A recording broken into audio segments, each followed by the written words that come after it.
झारखंड में जो नियुक्तियां हो रही हैं उसमें बड़ी संख्या में बाहर के जो परीक्षार्थी हैं, चाहे यूपी के हो, बिहार के हो, दूसरे प्रदेशों के लोग भी इसमें शामिल हो रहे हैं और कहीं ना कहीं उनको नियुक्तियां मिल रही हैं। लिहाजा कहीं ना कहीं झारखंड में जो स्थानीय निवासी हैं, मूलवासी हैं, वो इसका विरोध भी करते हैं।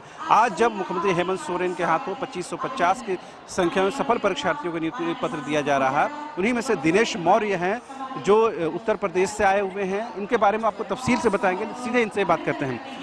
मैंने आपका नाम बताया दिनेश मौर्य, कौन सा जिला से रहने वाले? जौनपुर जिले से। जी जी। यहाँ पर कौन से डिस्ट्रिक्ट में आपका चयन? गढ़वा में। गढ़वा में ही क्यों लिया?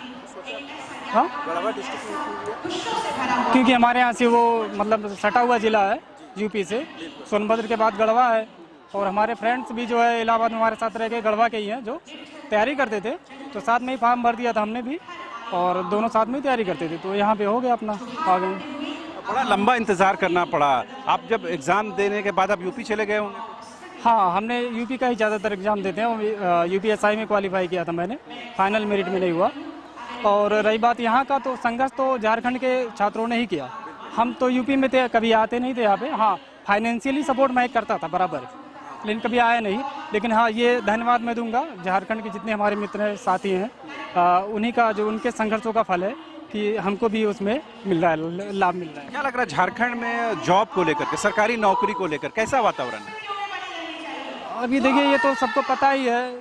अभी जो है नियुक्तियाँ अभी हुई हैं, अभी हो रही है। कुछ मैटर था, कोर्ट में इशू था, इसकी वजह से रुकी हुई थी नियुक्तियाँ। हाँ, वो उधर से सुप्रीम कोर्ट का आदेश आ गया तो सारी नियुक्तियाँ प्रारंभ हो गई और अभी वैकेंसीज भी सीजल वगैरह की आ गई हैं और अभी आज नियुक्ति पत्र जो है वितरण हो ही गया है। अभी क्या लगता है कि जो यूपी और झारखंड के अगर कंपैरिजन करें जॉब के मामले में, नियोजन के मामले में, क्या लगता है, कैसे आप उसको देखते हैं? देखिए, यूपी में अगर देखिए तुलना करना मुश्किल है क्योंकि जनसंख्या ज़्यादा है यूपी की और इसलिए वैकेंसी भी बहुत ज़्यादा आएंगी वहाँ पे तो, और नीतियाँ नियमावली भी अलग अलग होती है। फिलहाल यूपी में भी अदर स्टेट के लिए अलाउ रहता है। हाँ, ऑल इंडिया रहता है। हाँ, तो क्या लगता है झारखंड में जो बाहर के लोग आ रहे हैं उसका किस तरह से मान सम्मान सत्कार हो रहा है? अब देखिए, इस विषय इस पर बहुत ज़्यादा एनालिसिस मैं किया नहीं हूँ, लेकिन ये है कि जैसे अगर जो सरकार है जो नियम और कानून के तहत नियमावली जो अगर ला रही है तो उसका बहुत ज़्यादा मुझे लगता है। अब जैसे यहाँ के लोग विरोध अगर कर रहे हैं तो मुझसे ज़्यादा मुझे ज़्यादा जानकारी तो है नहीं, फिर भी अगर जो भी सरकार नियमावली बनाएगी और संविधान और कानून के दायरे में रहकर ही बनाएगी और झारखंड के छात्रों के हित में जो भी बनाएगी तो बढ़िया ही है। हाँ, प्राथमिकता तो क्या लगता है ऐसा होना चाहिए जिस राज्य की नौकरी है वहीं पर मैक्सिमम लोगों को नौकरी मिलनी चाहिए?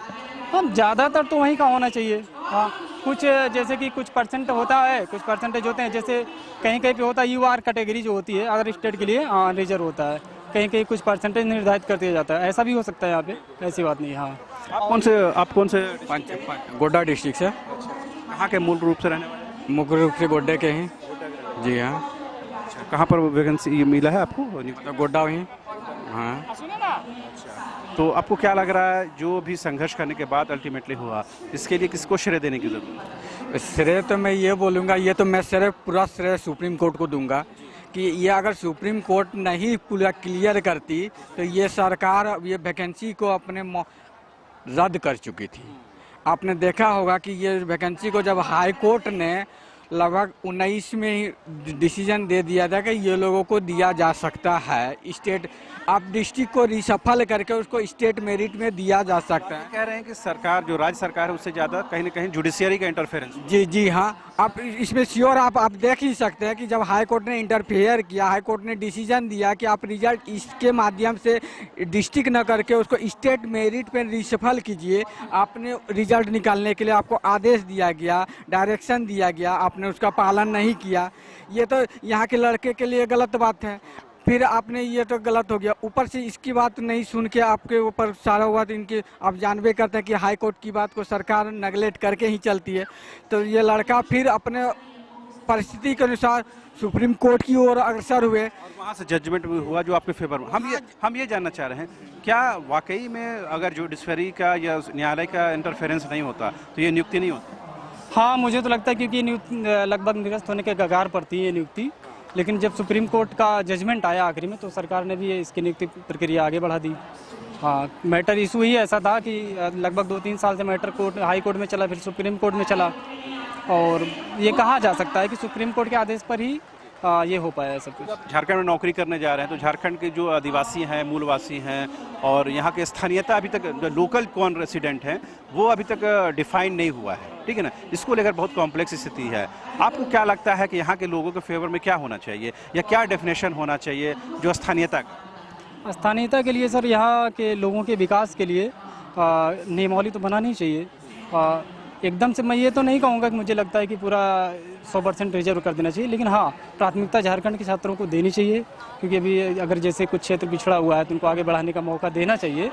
और अदर स्टेट के लिए मुझे लगता है अब यहाँ का अगर सरकार चाहे या ना चाहे अलग मर्जी है उनकी, कुछ परसेंट निर्धारित करके चाहे 10% तो वो कर ही सकते हैं अगर 100% नहीं हो पा रहा है तो, क्योंकि हमारे यहाँ तो यूपी में ऑल इंडिया ही रहता है और हम पहली बार था जो है झारखंड में अप्लाई किए थे, क्योंकि हमारे मित्र यहाँ के थे इसलिए हमने भी अप्लाई कर दिया, साथ में ही कर दिया था हम।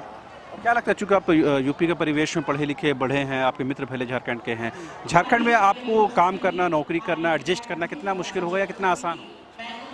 अभी तो ज्वाइनिंग हो जाएगी, फिर मुझे तो नहीं लगता कोई परेशानी होगी मुझे।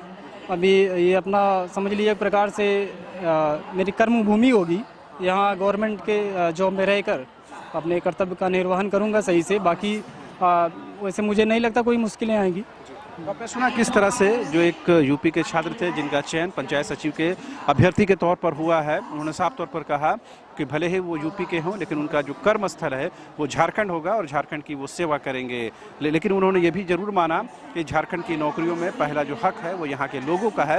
ये अलग बात है कि कुछ परसेंटेज ओपन फॉर ऑल होता है, अनरिजर्व होता है, उसमें सभी लोग पार्टिसिपेट कर सकते हैं, लेकिन मैक्सिमम जो और प्राथमिकता जो है वो झारखंड के स्थानीय लोगों को देना चाहिए। उम्मीद की जानी चाहिए कि ये बातें सरकार तक पहुंचेगी और सरकार ऐसी नियमावली बनाएगी जिससे झारखंड के आदिवासियों को, मूलवासियों को और यहाँ रहने वाले लोगों को कहीं न कहीं इसका फ़ायदा मिलेगा। कैमरामैन नितिन के साथ रांची से न्यूज़ बाय स्कोप के लिए शहनवाज।